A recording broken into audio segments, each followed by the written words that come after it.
Hello friends, आप देख रहे हैं लाउड स्पीकर 90 FM। मैं हूं मनोरमा। आज लाउड स्पीकर 90 FM के रूप मंत्रा के स्लॉट में हम बात करेंगे सेल्फ ग्रूमिंग की। सेल्फ ग्रूमिंग मतलब सिर्फ ये नहीं होता कि आप अच्छे सैलून में जाइए, वहाँ महंगे से फेशियल करवाइए या अतरंगी हेयर कटिंग्स कराइए, ये ग्रूमिंग नहीं होती। या फिर महंगे ब्रांडेड कपड़े डाल लीजिए। ग्रूमिंग एक आर्ट ऑफ सेल्फ प्रेजेंटेशन है। प्रेजेंटेशन पर्सनालिटी को ग्रूम करने के लिए दो एस्पेक्ट्स होते हैं। पहला मेटाफिजिकल एस्पेक्ट, दूसरा होता है फिजिकल एस्पेक्ट। अब देखो, फिजिकल एस्पेक्ट होता है अपनी अपीयरेंस पर फोकस करना और मेटाफिजिकल अपीयरेंस होता है पर्सनालिटी के ट्रेट्स और एटीट्यूड्स पर ध्यान देना। इन दोनों पर फोकस करके हम अपनी पर्सनालिटी को और ज़्यादा ग्रूम करते हैं। अपनी पर्सनालिटी को ग्रूम करने के साथ साथ अपने बेटर वर्जन बनने की कोशिश करते हैं। तो हेलो, मैं हूं मनोरमा और अब हम शुरू करते हैं सेल्फ ग्रूमिंग के इम्पॉर्टेंट टिप्स। सेल्फ ग्रूमिंग की अगर बात हो तो सबसे पहले हम आते हैं बालों पर। बालों को हमेशा साफ़ सुथरा रखना बहुत ही इम्पॉर्टेंट होता है। साथ ही आप उसको रोज़ तो नहीं, बट मैं कहूँगी कि हर तीसरे दिन आपको अपने हेयर वॉश ज़रूर करने चाहिए। और हेयर वॉश ही क्यों, आपको साथ में स्पेशली प्रॉपर कंडीशनिंग ज़रूर करनी चाहिए। और अगर आपके बालों में डैंड्रफ है तो ओ माय गॉड, आपको उसकी ट्रीटमेंट ज़रूर लेनी चाहिए। एक छोटा सा उपाय मैं आपको बता सकती हूँ कि आप सरसों ऑयल गर्म कर लीजिए, उसमें थोड़ा सा नींबू का रस मिलाकर उसको अपने बालों के स्कैल्प पर लगाइए और फिर थोड़ी बाद हेयर वॉश करिए। आपको डैंड्रफ से मैं श्योर हूँ कि थोड़ा तो निजात ज़रूर मिलेगा। उसके अलावा आप उसी ट्रीटमेंट भी ले सकते हैं। अभी तो कई सारे सैलून्स, स्पा कई तरह के हेयर ट्रीटमेंट्स दे रहे हैं, कई तरह की सेटिंग्स बुलाते हैं, वो आपको ओजोन करते हैं। तो इस तरह से आप डैंड्रफ से भी छुटकारा पा सकते हैं। अब जैसे मेल्स हैं, उन्हें थोड़ा सा ड्राई लुक पसंद होता है बालों में, तो इसके लिए मैं कभी नहीं सजेस्ट करूँगी कि आप बालों में ऑयलिंग या कोई भी सिरम आप जड़ों में लगाएं। क्योंकि होता क्या है ना कि जब आप ऑयल, हल्का सा भी ऑयल आप अपने बालों की जड़ों में लगाते हैं तो वो बालों की जड़ से होके उसका इफेक्ट आपके फेस की स्किन पे ज़रूर आता है, तो आपका फेस ऑयली चिपचिपा सा लुक देता है। तो अगर आप हल्का सा ऑयल या कोई सिरम यूज़ कर भी रहे हैं तो उसको बालों की रूट्स में ना लगाकर बालों के ऊपर ऊपर के जो सतही जो बाल होते हैं उन पर लगाइए। तो आपको एक वेट लुक भी मिलेगा और उससे जो ऑयल का इफेक्ट है वो आपके फेस पर भी नहीं आएगा। साथ ही आपको अपने बालों की ट्रिमिंग ज़रूर कराते रहना चाहिए। कुछ लोग होते हैं, कुछ लेडीज़, कुछ लड़कियां ऐसी होती हैं, देखती हूँ कि हेयर वॉश करेंगी, सब कुछ ठीक है, कई तरह के कलर्स बालों में यूज़ कर रही हैं, बट बालों की ट्रिमिंग पर ध्यान नहीं देती। छोटे बड़े बाल बहुत ही बुरे दिखाई देते हैं। तो आपको हमेशा अपने बालों की प्रॉपर ट्रिमिंग करानी चाहिए।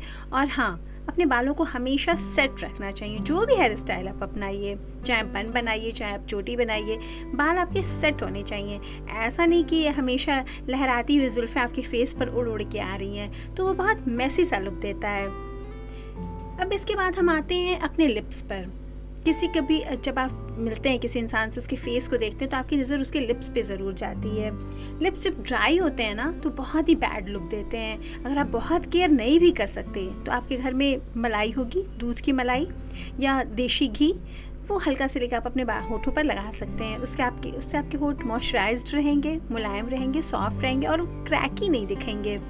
जब भी हम किसी से मिलते हैं ना, उससे लाख सुंदर चेहरा हो, सब मेकअप सब कुछ टॉप मोस्ट हो, बट अगर उसके लिप्स क्रैकी दिखते हैं ना या फिर रूखे से दिखाई देते हैं तो वो चेहरे की पूरी सुंदरता को बिगाड़ देते हैं। तो हमेशा मैं तो कहूँगी कि लड़कियाँ या वुमेन्स हमेशा अपने पर्स में एक लिप ग्लॉस ज़रूर रखें और टाइम टाइम पे उसको अपने लिप्स पे अप्लाई करती रहें। अब हम आते हैं स्मेल पर। किसी भी इंसान की पर्सनैलिटी में ना उसकी बॉडी ऑर्डर बहुत अहम भूमिका निभाती है। कोई आदमी हो, कोई भी लेडी हो, कोई मेल हो, फीमेल हो, वो कितनी भी अच्छी पर्सनैलिटी का हो, कितनी अच्छी बातों का ढंग हो, प्रभावशाली व्यक्तित्व हो, बट अगर हम उसके पास जा रहे हैं और उससे एक बैड बॉडी ऑर्डर आती है ना, तो वो हमारा मूड तो ख़राब करती ही है, उस आदमी की पर्सनैलिटी को भी ख़राब शो करती है। तो आपको अपनी बॉडी ऑर्डर पे ज़रूर ध्यान देना चाहिए। उसके लिए आप प्रॉपर बाथ लीजिए और अपने पर्स में हमेशा कोई अच्छा एक डिओड्रेंट रखिए या एक अच्छा बॉडी ऑर्डर दूर करने के लिए एक डिओड्रेंट रख सकते हैं, एक परफ्यूम रख सकते हैं। और जैसे कि हम एडवर्टाइजमेंट में देखते हैं ना कि ऐसे बहुत सारा परफ्यूम लगा लिया, उसका रियलिटी से कोई मतलब नहीं है। इनफैक्ट मैं तो कहूँगी अगर आपने इतना सारा डिओड्रेंट लगा लिया है, अप्लाई कर लिया अपनी बॉडी पे, तो उससे आपके आसपास के लोग इरिटेट हो सकते हैं, क्योंकि किसी को भी बहुत स्ट्रॉन्ग स्मेल अच्छी नहीं लगती।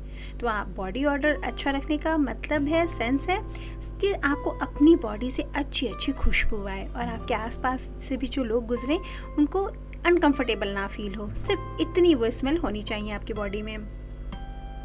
हम आगे बढ़ेंगे और फिर आएंगे माउथ ऑर्डर पे। बहुत से लोग होते हैं ना कि वो ध्यान नहीं देते, अगर वो कुछ स्मेली चीज़ खा रहे हैं जैसे अनियन या गार्लिक या कुछ भी खाया, तो वो प्रॉपर अपने माउथ, अपने मुंह को कुल्ला करके या जैसे भी करके क्लीन नहीं करते। तो उन्होंने जो भी खाया है ना, वो जब दांतों में लगा हुआ दिखाई देता है ना, तो वो चुगली करता है कि आपने क्या खाया है। तो हमेशा खाने के बाद आपको अपने दांतों को अच्छे से क्लीन करना चाहिए और मॉर्निंग में और इवनिंग में टूथब्रश ज़रूर करना चाहिए, क्योंकि अगर कितना भी अच्छा आपका लुक है ना, और अगर आप बात करते हैं और आपके मुंह से बैड सी स्मेल आती है, तो सीरियसली मैं तो यही कहूँगी कि किसी को भी अच्छा नहीं लगेगा, किसी को भी आपसे बात करना अच्छा नहीं लगेगा, क्योंकि वो कंफर्टेबल नहीं फील करेगा आपके साथ। उसके बाद हम आते हैं सन ब्लॉक पे। जैसा कि मौसम भी इस समय बहुत ज़्यादा गर्मियों का चल रहा है, तेज़ धूप है, लेकिन मैं एक बात और आपको क्लियर करना चाहूँगी कि धूप तेज़ हो, आप बाहर हैं या आप घर के अंदर हैं, इनफैक्ट आप घर के अंदर हैं तो भी आपको सन ब्लॉक क्रीम ज़रूर अप्लाई रखनी चाहिए। चाहे आप मेल हैं फीमेल हैं,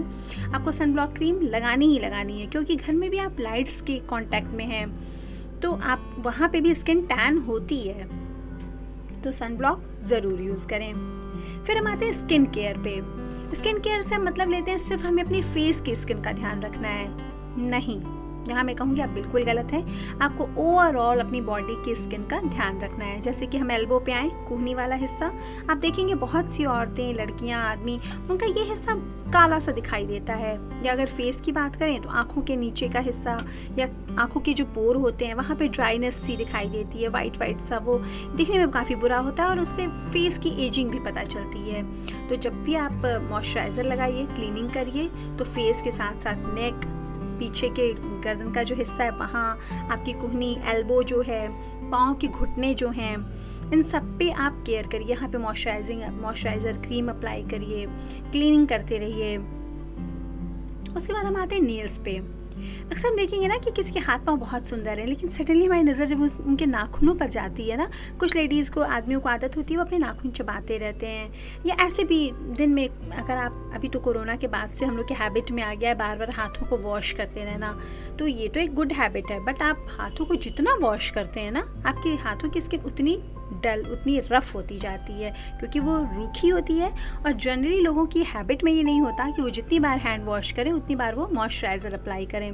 तो आप इसको अपनी आदत में शुमार कर लीजिए कि आप जितनी बार भी हैंड वॉश करिए, आप अपने हाथों में मॉइस्चराइजिंग क्रीम ज़रूर लगाइए और अपने नेल्स को हमेशा ट्रिम रखिए।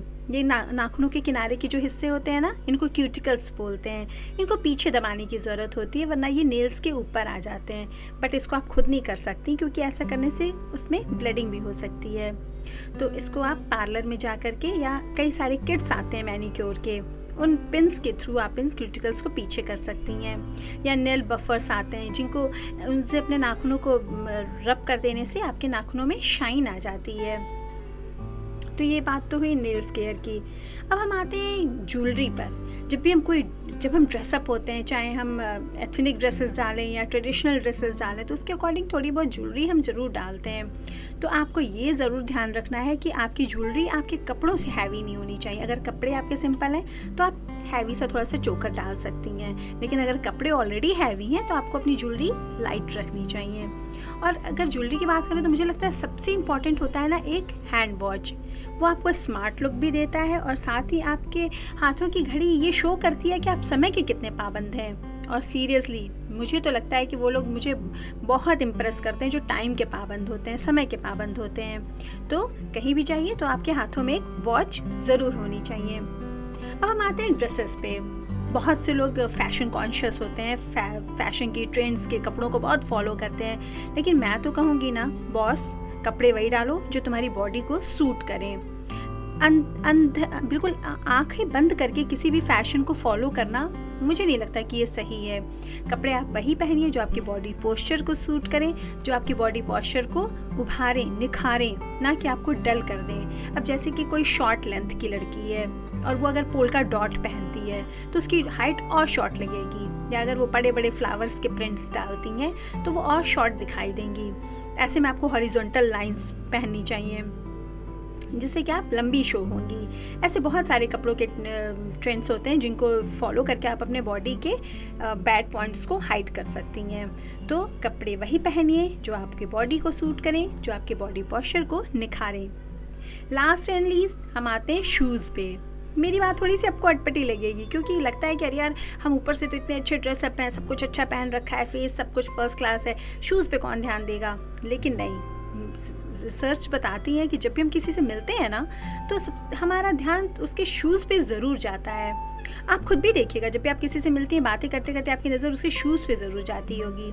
तो कोशिश करिए कि ये शूज़ या सैंडल्स जो भी हैं वो आपके कपड़ों के अनुरूप होने चाहिए। सैंडल्स वही पहनिए जो आपके सूट पे, अगर आपने सूट डाला है, स्कर्ट डाला है, प्लाजो डाला हुआ है, तो वही सैंडल्स वही शूज़ यूज़ करिए जो उन कपड़ों पर सूट करें, उन कपड़ों के साथ जाएं। और साथ ही अपने शूज़ सैंडल्स को क्लीन रखें, क्योंकि अगर बहुत अच्छा कपड़ा पहन के भी आपने डस्टी सा शूज़ या सैंडल डाला हुआ है ना तो वो आपके पूरे पॉस्चर को ख़राब कर देता है। अब ये तो बात हुई क्लीनिंग की। बहुत से लोग क्या करते हैं, अपने सैंडल शूज़ को ऊपर ऊपर तो क्लीन कर लेते हैं, बट जो साइड साइड के होते हैं वो क्लीन नहीं करते। वो पता है, वो साइड से देखने पर भी बहुत बुरा दिखाई देता है। आपको लगता है कि ऊपर तो हमने क्लीन कर लिया, लेकिन जब आपको सामने से कोई देखता है तो वो साइड साइड की जो डर्टी है, जो लाइंस हैं, जो धूल गंदगी है, वो दिखाई देती है। तो जब भी अपने शूज़ सैंडल्स को आप क्लीन करें तो ऊपर तो ब्रश मारें ही, साथ साथ में साइड साइड में भी ब्रश ज़रूर मारें। तो ये सारे पॉइंट्स थे जो आपको बॉडी ग्रूमिंग में बहुत हेल्प करेंगे। ये सारी ट्रिक्स अपना के, इन सारी चीज़ों पे ध्यान देके आप अपनी सेल्फ ग्रूमिंग कर सकते हैं और अपने बॉडी को, अपने बॉडी पोस्चर को निखार सकते हैं, अपनी पर्सनालिटी को निखार सकते हैं और किसी पे भी अपना बेस्ट टू बेस्ट इम्प्रेशन डाल सकते हैं। तो ऐसे ही रूप मंत्रा के नेक्स्ट स्लॉट में हम फिर मिलेंगे कुछ नए टिप्स लेके, कुछ नई पर्सनालिटीज़ के साथ। तो देखते और सुनते रहिए लाउड स्पीकर 90 FM। बजाओ बजाओ ज़रा झूम के बजाओ।